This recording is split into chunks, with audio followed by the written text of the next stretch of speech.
last session, we looked at West Africa before slavery and how Arab and European nations created conditions that would later be used to destabilize the continent. In the sixth session of the series, Time for the Nations to Reap, we will talk about how those nations exploited the people they enslaved and the creation of wealth from the free labor. Let's begin by talking about what happened after millions of people were stolen from the continent of Africa during the slave trade. I'm going to share excerpts from this article entitled "The Transatlantic Slave Trade," and then we're going to look at the nations that enslaved the highest number of people from the continent. So it begins by saying the enslavement of human beings occupies a painful and tragic space in world history. Denying a person freedom, autonomy, and life represents the worst kind of abuse of human rights. Many societies tolerated and condoned human slavery for centuries, but in the 15th century, an expanded and terrifying new era of enslavement emerged that has had a profound and devastating impact on human history. The abduction, abuse, and enslavement of Africans by Europeans for nearly 5 centuries dramatically altered the global landscape and created a legacy of suffering and bigotry that can still be seen today. After discovering lands that had been occupied by indigenous people for centuries, European powers sent ships and armed militia to exploit these new lands for wealth and profit starting in the 1400s. And we should go ahead and say that they're still doing it today. In territories we now call the Americas, gold, sugar, tobacco, and extraordinary natural resources were viewed as opportunities to gain power and influence for Portugal, Spain, Great Britain, France, Italy, Germany, and Scandinavian nations. Europeans first sought to enslave the indigenous people who occupied these lands to create wealth for foreign powers, resulting in a catastrophic genocide. Disease, famine, and conflict killed millions of native people within a relatively short period of time. Determined to extract wealth from these distant lands, European powers sought labor from Africa, launching a tragic era of kidnapping, abduction, and trafficking that resulted in the enslavement of millions of African people. It goes on to say between 1501 and 1867, nearly 13 million African people were kidnapped, forced onto European and American ships, and trafficked across the Atlantic Ocean to be enslaved, abused, and forever separated from their homes, families, ancestors, and cultures. The transatlantic slave trade represents one of the most violent, traumatizing, and horrific eras in world history. Nearly 2 million people died during the barbaric Middle Passage across the ocean. The African continent was left destabilized and vulnerable to conquest and violence for centuries. The Americas became a place where race and color created a caste system defined by inequality and abuse. In the colonies that became the United States, slavery took on uniquely appalling features. From New England to Texas, black people were dehumanized and abused while they were enslaved and denied basic freedoms. Legal and political systems were created to codify racial hierarchy and ensure white supremacy. Slavery became permanent and hereditary, defined by race-based ideologies that insisted on racial subordination of black people for decades after the formal abolition of slavery. So again, certain nations destabilized Africa by stealing its wealth, resources, and millions of people to enrich themselves. So let's look at this article entitled How the Transatlantic Slave Trade Created the African Diaspora to see just how much they benefited from the slave trade. It says the forced transport of enslaved people from Africa led to populations of black people throughout North and South America and other parts of the world. So the article says the triangular trade generated incredible wealth for the European and American nations that participated in it. And we're going to talk about those nations at the expense of millions of human lives. An estimated 1.8 million Africans perished during the Middle Passage. The countries that enslaved the highest number of Africans, from the most to the least, were Portugal, Britain, France, the Netherlands, Spain, the United States, and Denmark, shipping a total of 12.5 million enslaved Africans to toil in what was considered the New World. Other European nations such as Germany and Sweden took part in the trade indirectly or for a brief period of time. Canada, generally omitted from slavery history, was in fact involved in slaveholding, first as a French colony, then as part of the British Empire. Little is known about Canadian slavery, both inside and outside of the nation, says Charmaine A. Nelson, director of the newly founded Institute for the Study of Canadian Slavery at NSCAD University in Halifax. It is a national amnesia. This article from Think Africa is listing the 10 non-African nations involved in the slave trade, and they are including the data that comes from slavevoyages.org. So we see the number of people getting on the ship at the port of embarkation compared to the number that disembarked.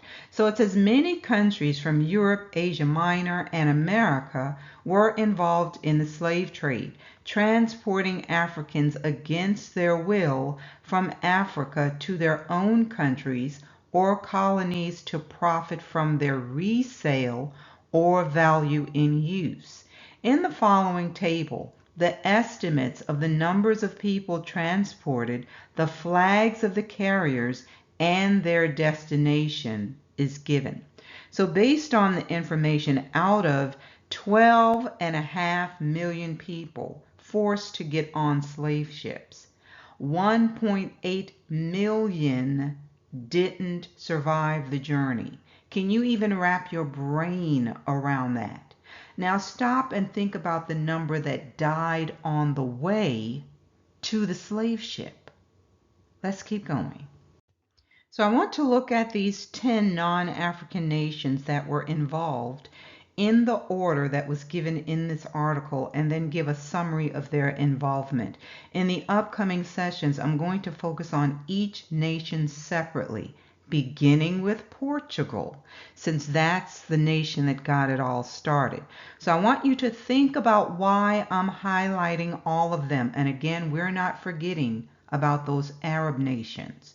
Remember the names of them when you pray for judgment, because these nations want us to forget about how they profited and how they're still profiting today. They want us to forget about the atrocities. But it's now time for them to reap what they have sown. And many of them are in the beginning phase of that. So let's start with Great Britain. Great Britain was at the height of its power in between the 16th and 19th centuries, having many colonies all over the world, which were manned by the slaves they imported from Africa. For the British, the transatlantic slave trade was basically a triangular route from Europe to Africa, to the Americas, and back to Britain. Over 3.2 million people were brought as slaves by Britain during this period and transported to the British colonies, where their labor was exploited. Of these, the majority were transported to the Caribbean to work on sugar plantations. 18% of all slaves transported to the Americas. In 1807, an anti-slavery law was passed intending to ban the transport, sale, and barter of slaves. But in essence, slavery continued until 1838 under one guise or another. So this is telling us that 18% of all slaves transported to the Americas were working on sugar plantations. So listen, it says Britain was one of the most successful slave trading countries, and that's why they're listed as number one. It says together with Portugal, the two countries accounted for about 70% of all Africans transported to the Americas. 70%. Britain was the most dominant between 1640 and 1807, and it is estimated that Britain transported 3.1 million Africans, of whom 2.7 million arrived. So what happened to the rest of them? I think we know. 2.7 million arrived to the British colonies in the Caribbean, North and South America, and to other countries. So later they had these anti-slavery campaigns to lobby for the end of the trade. And they lobbied for 20 years before the Abolition of the Slave Trade Act was passed on 25 March in 1807, or the 25th of March. So it says slavery was abolished in 1834, but in reality, for many of those enslaved, it continued until at least 1838 through apprenticeship schemes. Let's look at Portugal. They are number 2 on the list. It says the Portuguese were the largest importers of slaves, and along with the British, their imports account for around 70% of the total sent on the transatlantic slave route. They mostly imported slaves to Portuguese-owned Brazil, where the first slaves arrived in the 1530s. They also traded slaves to other settlements like in Mexico and in Peru. The enslavement of Africans was sanctioned by the Catholic Church and the Crown, as the Pope gave the right to the Portuguese to fight against the Moors and the other enemies of the faith.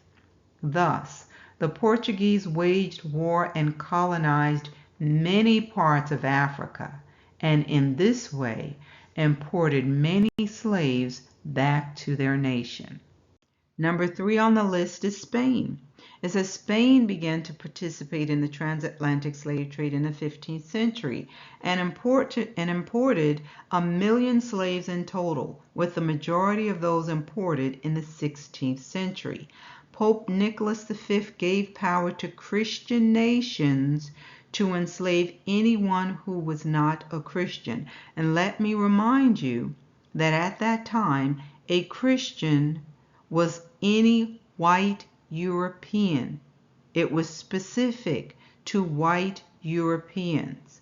It says this attitude towards non-Christians developed during the 700-year Muslim occupation and domination of Iberian Peninsula.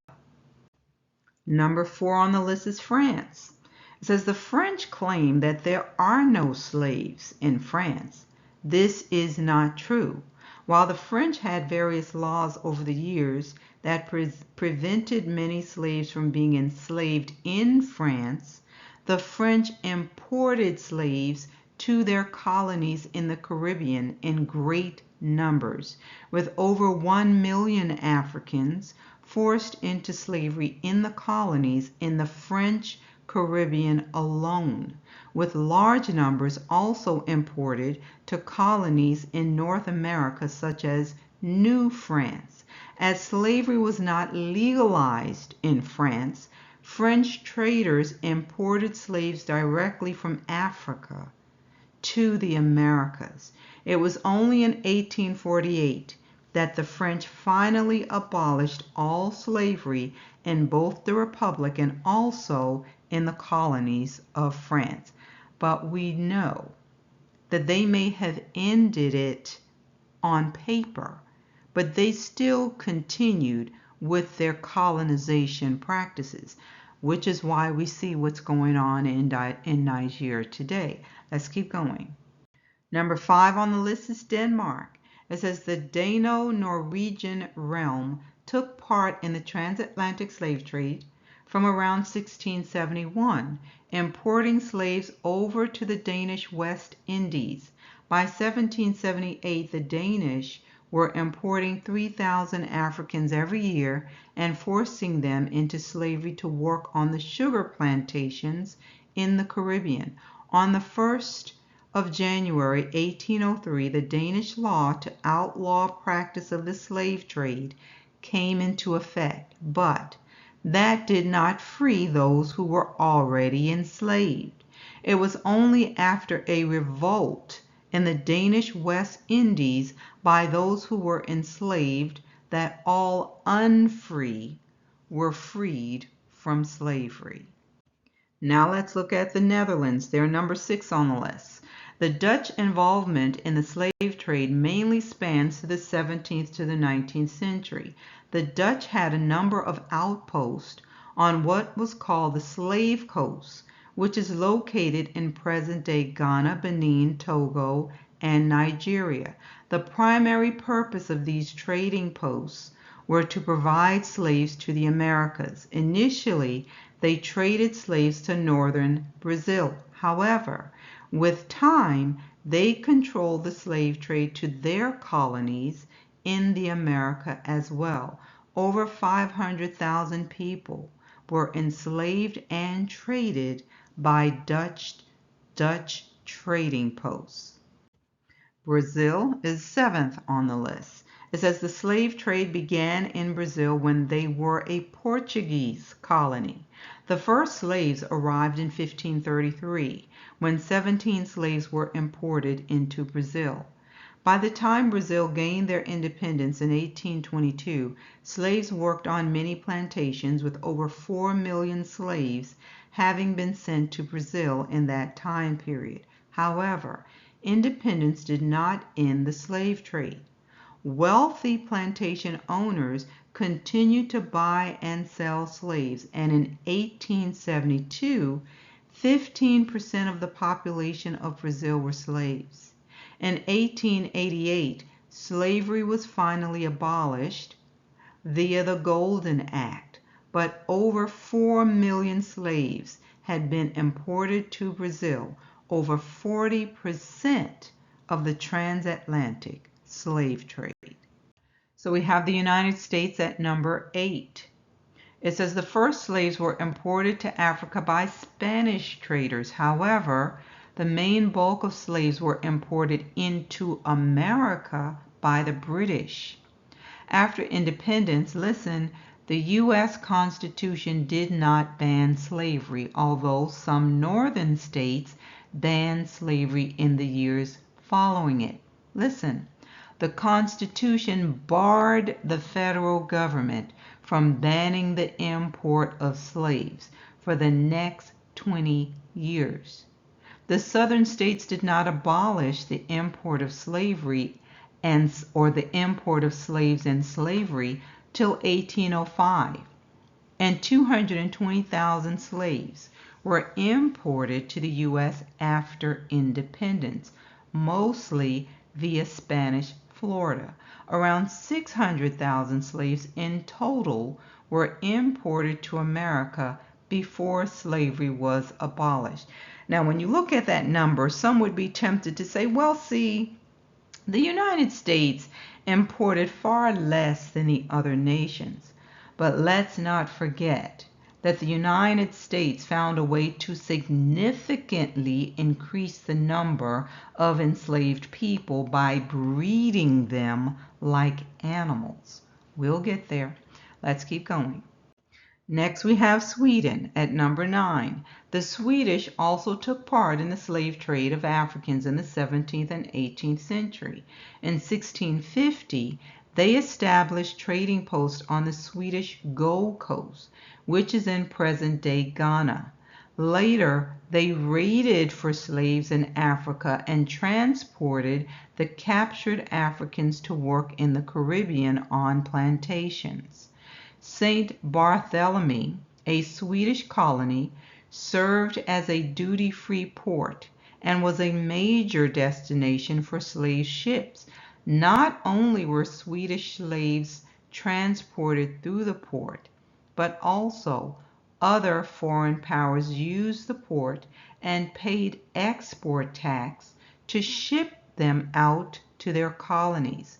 Sweden was also a major supplier of the iron chains used to bind slaves during that time. In 1847, slavery was finally abolished in Sweden and all the crown colonies of Sweden. Last one on the list is Turkey. Turkey was involved in the African slave trade for the longest time of any nation.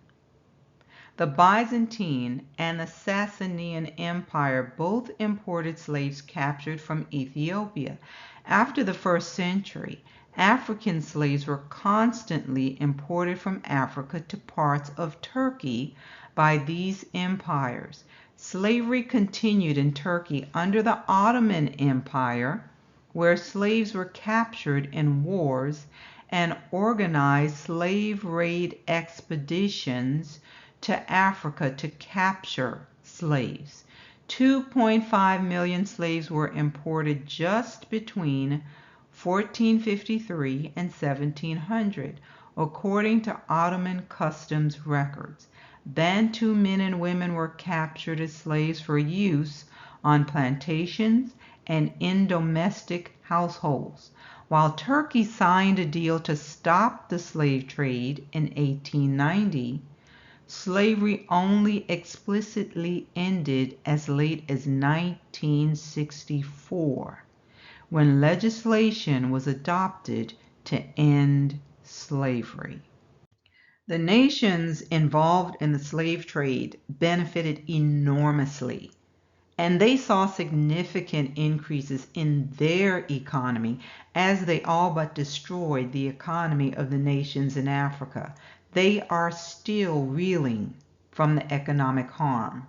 So now we'll turn our attention to this article from Oxford Bibliographies entitled Slavery and Empire.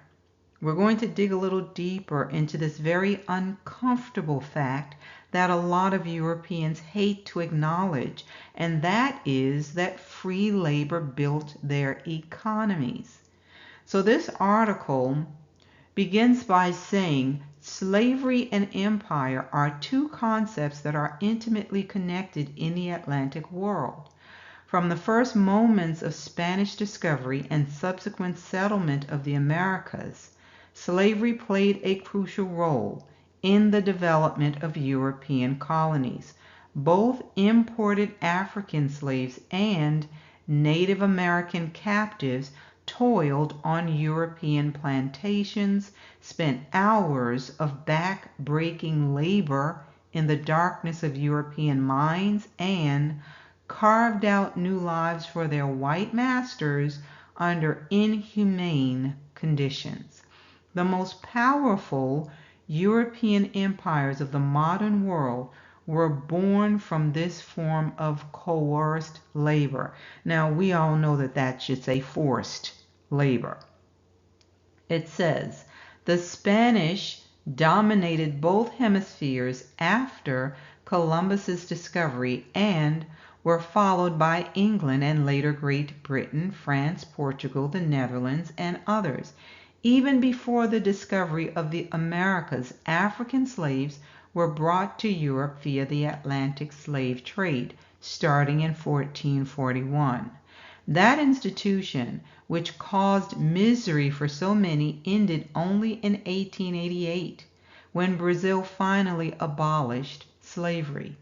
Listen, during those 447 years, at least 11 million people of African descent were enslaved in the New World, along with somewhere between 2.5 and 5 million indigenous people. All of these men and women and their descendants were deployed to increase the wealth and power of one European people or another. And Europeans, in turn, competed for the rights to enslave Africans and Amerindians, and for land on which to employ the forced labor profitably. Empire building in the Americas, listen to this, would have been impossible without the labor of the enslaved. And they hate to admit that fact.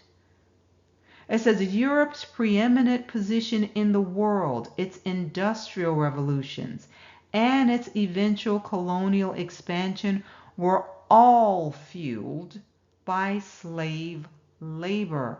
In the process, these empires developed new procedures and a new language to manage their economic gain.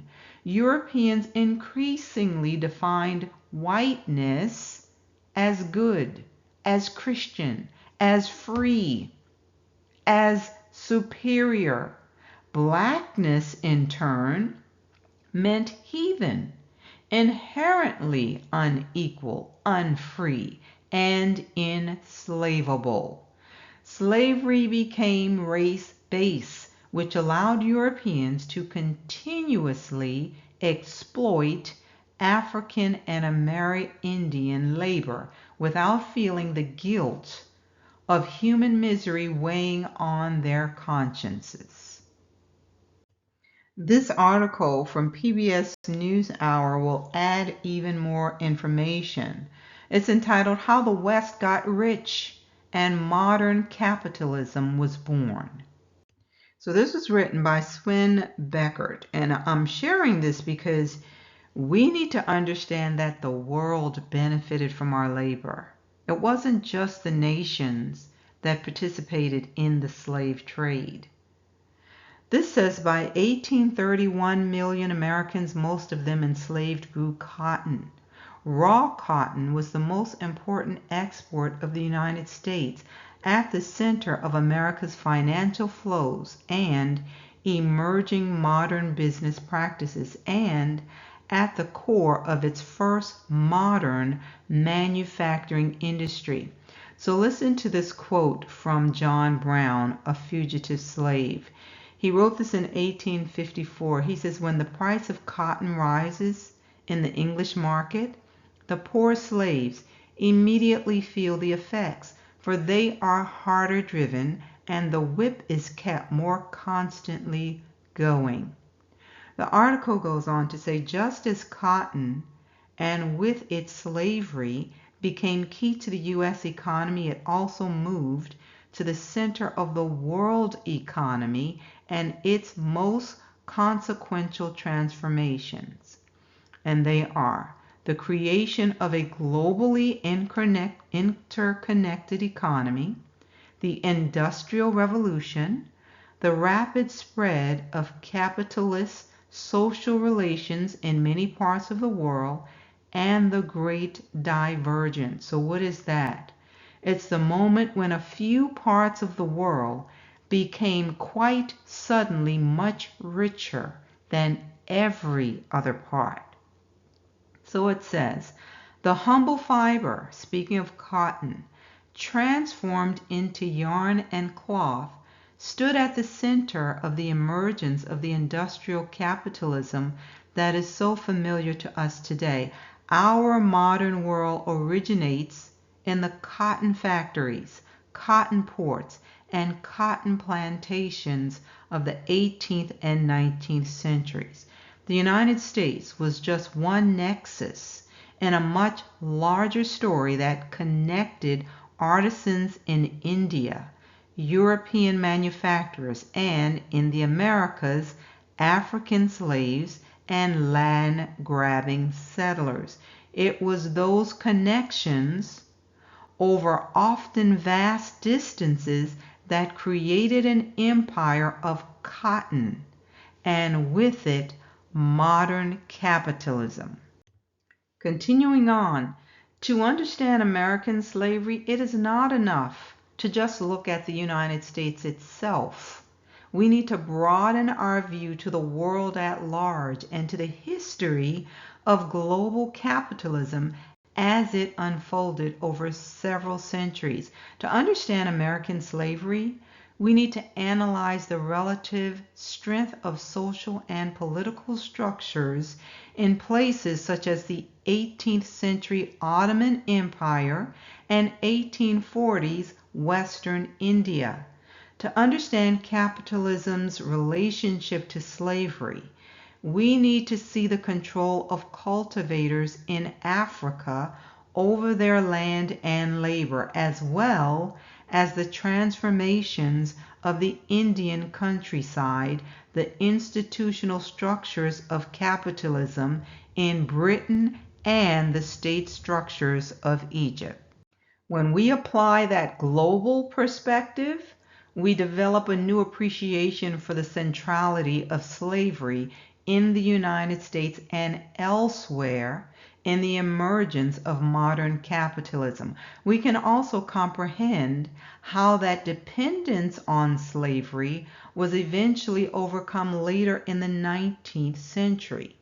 We come to understand that the ability of European merchants to secure even greater quantities of cotton cloth from South Asia in the 17th and 18th centuries was crucial to the transatlantic slave trade, as cloth came to be the core commodity exchanged for slaves on the western coast of Africa. We grasp that the rapidly expanding markets for South Asian cloth in Europe and elsewhere motivated Europeans to enter the cotton manufacturing industry, which had flourished elsewhere in the world for millennia. Continuing on, it says, as a result, Europe's ability to industrialize rested at first entirely on the control of expropriated lands and enslaved labor in the Americas. It was able to escape the constraints on its own resources. No cotton, after all, was grown in Europe. Did you catch that? Because of its increasing and often violent domination of global trade networks, along with the control of huge territories in the Americas. For the first 80 years of modern history, the only significant quantities of raw cotton entering European markets were produced by slaves, and not from the vastly larger cotton harvests of China or India. Listen. It says by 1800, 25% of the cotton that landed in Liverpool, the world's most important cotton port, originated in the United States. 20 years later, that proportion had increased to 59%. By 1850, 72% of the cotton consumed in Britain was grown in the United States, with similar proportions for other European countries. A global perspective, lets us see that the ability to secure more and cheaper cotton gave European and North American manufacturers the ability to increase the production of cheap yarn and cloth, which in turn allowed them to capture ancient cotton markets in Asia, Africa, and elsewhere, furthering a wave of deindustrialization in those parts of the world. They became great because of free labor. Not only that, it was the result of our labor. We are nation builders, and we have a recompense coming. A just judge took note of all of it, even the fact of them refusing to acknowledge our contributions and now trying to erase it. We have built empires for these nations without recompense, but the curse is being reversed, and slavery is in their future. They will be forced to serve as we served them. I'm going to read this again from Deuteronomy 31 through 7. It says, "Now it shall come to pass, when all these things come upon you, the blessing and the curse, which I have set before you, and you call them to mind, among all the nations where the Most High drives you, and you return to the Most High and obey his voice, according to all that I command you today, you and your children, with all your heart and with all your soul, that the Most High will bring you back from captivity, and have compassion on you, and gather you again from all the nations where the Most High has scattered you. If any of you are driven out to the farthest parts under heaven, from there the Most High will gather you, and from there he will bring you. Then the Most High will bring you to the land which your fathers possessed, and you shall possess it. He will prosper you and multiply you more than your fathers. And the Most High will circumcise your heart and the heart of your descendants," that's us, "to love the Most High with all your heart and with all your soul, that you may live." Listen, also, the Most High will put all these curses on your enemies and on those who hate you, who persecuted you. They will be forced to serve and pay up, family. That's called justice. It's called justice. So I hope this message has been a blessing to you. If it has, please hit the like. Please share it. You're also welcome to subscribe if you have not already done so. Join me next time. Be blessed, family.